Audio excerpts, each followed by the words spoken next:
Hello, నేను మిసేశ్రావు. చైనాకు check పెట్టేలా Narendra Modi గారు ఇప్పుడు ఐమెక్ని ఎంచుకున్నారా? ఏంటి ఈ ఐమెక్?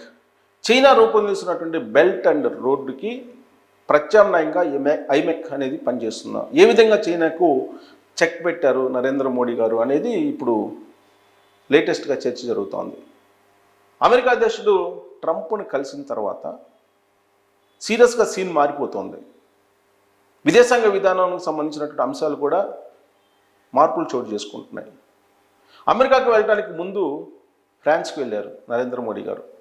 అక్కడ చేసుకున్నటువంటి కొన్ని ఒప్పందాలు కానీ జరిగినటువంటి చర్చలు కానీ చాలా కీలకమైనవి. ఆ చర్చలను కనుక మనం నిశ్చితంగా పరిశీలిస్తే నరేంద్ర మోడీ గారు చైనాకు ఏ విధంగా చెక్ పెడుతున్నారు అనేది మనకు క్లియర్గా అర్థమవుతుంది. వాస్తవంగా బెల్ట్ అండ్ రోడ్ అనేది చైనా ప్రాజెక్ట్.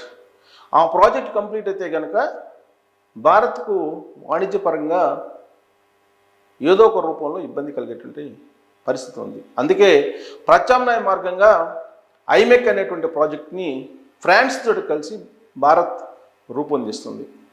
అది కనుక పూర్తయితే భారత్కు సంబంధించినటువంటి రైళ్ళు, నౌకలు అన్నీ కూడా పశ్చిమ ఆసియా నుంచి మనకి గల్ఫ్ కంట్రీస్కి చేరుకునేటువంటి అవకాశం ఉంది. సో ఆ ప్రాజెక్టు పూర్తయితే భారత వాణిజ్యం అంటే ఎగుమతులు అనేవి పెరిగే అవకాశం ఉంది. భారత్ నుంచి ప్రొడక్ట్స్ కూడా తక్కువ కాస్ట్కి వెళ్ళేటువంటి అవకాశం ఉంది. దానికి కారణం ఏంటంటే రవాణాకు సంబంధించి రైల్వే, అలాగే వాటర్ అంటే సముద్రం జలాల్లో ఓడరేవులు, అలాగే ఎయిర్ ట్రాన్స్పోర్ట్ అంటే విమానం ద్వారా వెళ్ళేటువంటి ట్రాన్స్పోర్ట్ కాస్ట్, నౌకల ద్వారా వెళ్ళేటువంటి కాస్ట్ తక్కువ, రైల్వే ద్వారా వెళ్ళేటువంటిది ఇంకొచ్చిగా తక్కువ, నౌకల ద్వారా వెళ్ళేది ఇంకా తక్కువ. కాబట్టి ఎంత తక్కువ ఖర్చుతోటి మనం రవాణా చేసి ఎగుమతుల్ని వేరే దేశాలకు పంపించగలమో అప్పుడు భారత్ యొక్క వాణిజ్య లోటు కూడా తగ్గుతుంది, భారతదేశం అభివృద్ధికి బాటలు వేయచ్చు. అందుకే నరేంద్ర మోడీ గారు చైనాకు ధీటుగా చైనా ప్రాజెక్టు ఏదైతే బిల్ట్ అండ్ రోడ్డు ఉందో దానికి ధీటుగా ఐమెక్ అనేటువంటి ప్రాజెక్ట్ని రూపకల్పన చేయబోతున్నారు ఫ్రాన్స్ తోటి కలిసి. దానికి సంబంధించినటువంటి చర్చలు ఏ విధంగా జరిగాయి అనే దాని మీద న్యూస్ పేపర్స్లో ఇంటర్నేషనల్గా, నేషనల్గా కూడా వచ్చాయి. ఆ న్యూస్ని మీకు కూడా నేను చదివి వినిపిస్తాను. అసలు ఫ్రాన్స్కి సంబంధించి ఫ్రాన్స్ అధ్యక్షుడితో నరేంద్ర మోడీ గారు ఎలాంటి ఒప్పందాలు చేసుకున్నారు అనేది రిపోర్టు వచ్చింది. దాని మీద కంక్లూజన్ రావడానికి కూడా అవకాశం ఉండేలా ఒక కాలం మీకు చూపిస్తాను, చదివి కూడా వినిపిస్తాను. ఫ్రాన్స్తో పటిష్ట బంధం. ప్రధాని నరేంద్ర మోడీ ఇటీవల చేపట్టిన ఫ్రాన్స్, అమెరికా పర్యటనలు విశేష ప్రాధాన్యతను సంతరించుకున్నాయి. రెండు దేశాల్లో వెంటనే పర్యటించడం ద్వారా సంబంధాల బలోపేతం దిశగా కీలక అడుగులు పడినట్లు అయింది. మోడీ ఫ్రాన్స్ను సందర్శించడం ఇది 6 సార్లు వెళ్ళారు నరేంద్ర మోడీ గారు. ఈ సందర్భంగా పలు ఒప్పందాలు కుదిరాయి. 6 సార్లు నరేంద్ర మోడీ గారు వెళ్ళారంటే ఊరికే రారు మహానుభావులు అన్నట్టుగా ఫ్రాన్స్ తోటి ఐమెక్ అనేటువంటి ప్రాజెక్ట్కి రూపకల్పన చేసేందుకు 6 సార్లు వెళ్ళారని చెప్పి అనుకోవచ్చు. ప్యారిస్లో దేశాల అధినేతలు, అంతర్జాతీయ సంస్థలు, కంపెనీలు, విద్యావేత్తలతో కృత్రిమ మేధపై కార్యాచరణ సదస్సు జరిగింది. ఏఐ సభకు భారత్ సహాధ్యక్షురాలిగా వ్యవహరించడం చూస్తే తృతీయ ప్రపంచ దేశాలు కృత్రిమ మేధ విప్లవంలో మౌన ప్రేక్షకులుగా మిగిలిపోవడం లేదని, నూతన ఏఐ ప్రపంచ రూపకల్పనలో భాగస్వాములు అవుతాయని స్పష్టమైంది. ఐరోపా సమాఖ్య డిజిటల్ నియంత్రణకు చేపట్టినటువంటి డిజిటల్ మార్కెట్ చట్టం, డిజిటల్ సేవల చట్టం వంటివి భారత్ కూడా ప్రవేశపెట్టదలిచింది. డేటా, చిప్పులు, క్లౌడ్ సేవలు, డెవలపర్ హబ్బులు, అప్లికేషన్లలో అతి కొద్ది కంపెనీలు ఆధిపత్యం చెలాయించడాన్ని EU, భారత్లు ఆందోళనకరంగా భావిస్తున్నాయి. కృత్రిమ మేధ పరిశోధన, అప్లికేషన్ల రూపకల్పనలో భారత, ఫ్రాన్స్లు చేయి కలిగి ముందుకు సాగాలని నిశ్చయించాయి. డిజిటల్ సైన్స్పై పరిశోధనకు సంయుక్త కేంద్రాన్ని నెలకొల్పనున్నాయి. సదస్సులో ప్రధాని మోడీ, ఫ్రాన్స్ అధ్యక్షుడు మెక్రాన్, అమెరికా ఉపాధ్యక్షుడు JD వాన్స్ల మధ్య ఆసీనులు అవ్వడం ప్రాధాన్యత సంతరించుకుంది. మరో సమావేశంలో ఫ్రాన్స్, భారత్లకు చెందిన రక్షణ, ఏరోస్పేస్, ఇంధనం, మౌలిక వసతుల నవీకరణ వినియోగ వస్తు కంపెనీల ప్రధాన కార్యనిర్వాహకులు పాల్గొన్నారు. ఇంతవరకు ఎక్కువగా రష్యా ఆయుధాలపై ఆధారపడుతూ వచ్చిన భారత్కు ఇకపై తమ ఆయుధాలు విక్రయించాలని ఫ్రాన్స్, అమెరికాలు గట్టిగా ప్రయత్నిస్తున్నాయి. దాంట్లో భాగంగానే అమెరికా F-35 అనేది ఐమెక్కు ఊతం. ఇది ఇంపార్టెంట్. భారత్ నుంచి పశ్చిమాసియా మీదుగా ఐరోపాకు నిర్మించదలచిన వ్యాపార నడవ, ఇది ఐమెక్ అంటారు. ఐరోపాకు డైరెక్ట్గా ఐరోపాకు చేరడానికి ప్రాజెక్టుకు మార్సే రేవు ముఖద్వారంగా ఉపయోగపడుతుందని మెక్రాన్ చెప్తున్నారు. మార్సే రేవు ముఖద్వారం దీనికి, ఐమెక్ ప్రాజెక్టుకి. ఈ క్రమంలో మోదీ, మెక్రాన్లు ఫ్రెంచ్ రేవు పట్టణం మార్సేలో భారతదేశ నూతన దౌత్య కార్యాలయాన్ని ప్రారంభించడం గమనార్హం. సో అక్కడ పాగా వేశారు నరేంద్ర మోడీ గారు దౌత్య కార్యాలయం ప్రారంభించి. ఢిల్లీలో 2023లో జరిగిన G20 శిఖరాగ్ర సభలో అమెరికా చొరవతో ఐమెక్ ప్రాజెక్టును ప్రకటించిన సంగతి తెలిసిందే. ఈ ప్రాజెక్టు భారత్ నుంచి United Arab Emirates, UAE, Saudi Arabia, Israel మీదుగా ఐరోపాకు రైళ్లు, నౌకల ద్వారా సరుకుల రవాణాకు ఉద్దేశించినది. చైనా బిల్ట్ అండ్ రోడ్ ప్రాజెక్టుకు ఐమెక్ పోటీగా మారే అవకాశం ఉంది. ఐమెక్ను విజయవంతం చేయడానికి ఫ్రాన్స్తో పాటు జర్మనీ, ఇటలీ కూడా ఉత్సాహం చూపుతున్నాయి. మార్సేతో పాటు ఇటలీలోని మరో రేవు ద్వారా కూడా ఐరోపా ఖండంలోకి ఎగుమతి, దిగుమతులు చేయవచ్చు. ఐమెక్ ప్రాజెక్టు కోసం భారత్, ఫ్రాన్స్లు ప్రత్యేక ప్రతినిధులను నియమించాయి. ఐమెక్లో సౌదీ అరేబియా భారీగా పెట్టుబడి పెట్టదలిచింది. ఈ ప్రాజెక్టు సాకారం అవ్వాలంటే మొదట పశ్చిమాసియా శాంతి సయోధ్యలు నెలకొనాల్సి ఉంది. ఆ దిశగా ఇరాన్, ఇజ్రాయెల్, హమాస్లను నడిపించడానికి అమెరికా అధ్యక్షుడు ట్రంప్ శ్రద్ధ కనపరుస్తున్నారు. ఇది విషయం. సో మనం సౌదీ అరేబియా మీదుగా, యునైటెడ్ ఎమిరేట్స్ మీదుగా, గల్ఫ్ కంట్రీస్ మీదుగా ఐరోపా కంట్రీస్లోకి మన వస్తువులను ఎగుమతి, దిగుమతులు చేసుకోవాలంటే ఖచ్చితంగా ఇది ఐమెక్ అనే ప్రాజెక్ట్ అవసరం. దానికి నరేంద్ర మోడీ గారు పునాదులు వేసేశారు.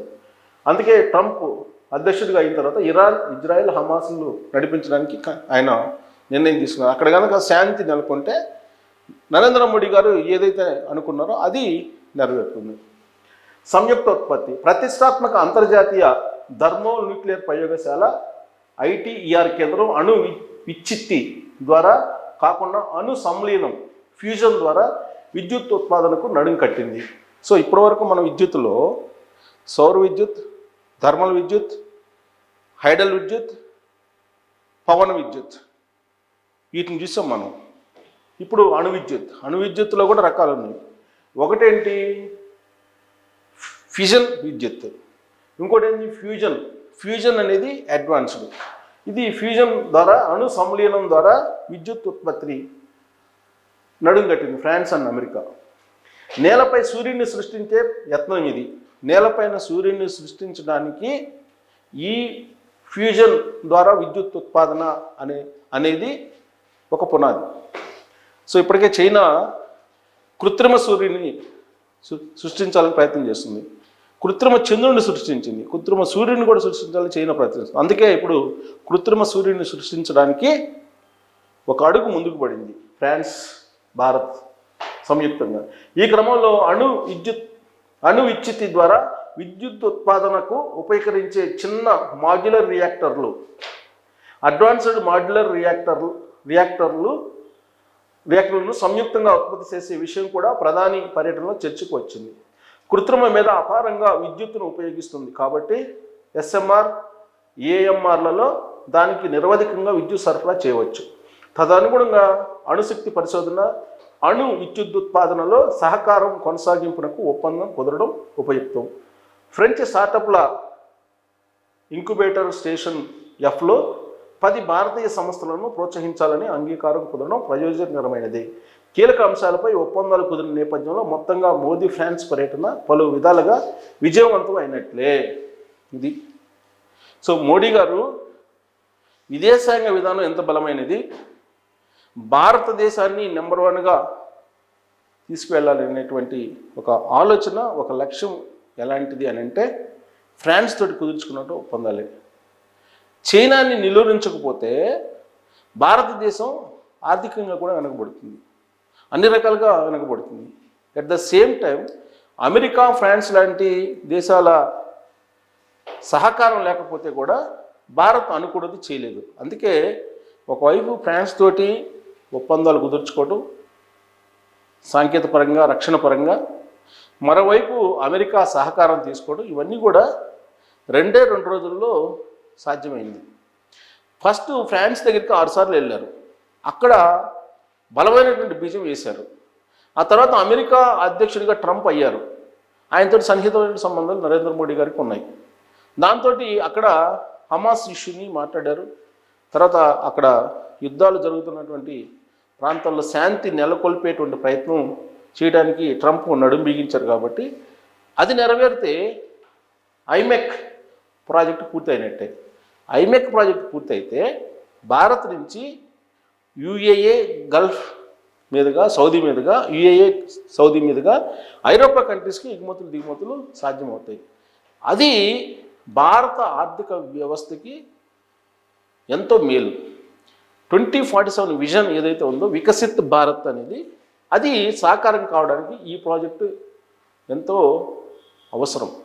అందుకే చాలా చాకచక్యంగా నరేంద్ర మోడీ గారు ఒకవైపు ఫ్రాన్స్ని, ఇంకొక వైపు అమెరికాని ఒప్పించడంతో పాటు చైనాకు పరోక్షంగా రోడ్ అండ్ బిల్డ్ దానికి ప్రాజెక్ట్కి చెక్ పెట్టారు.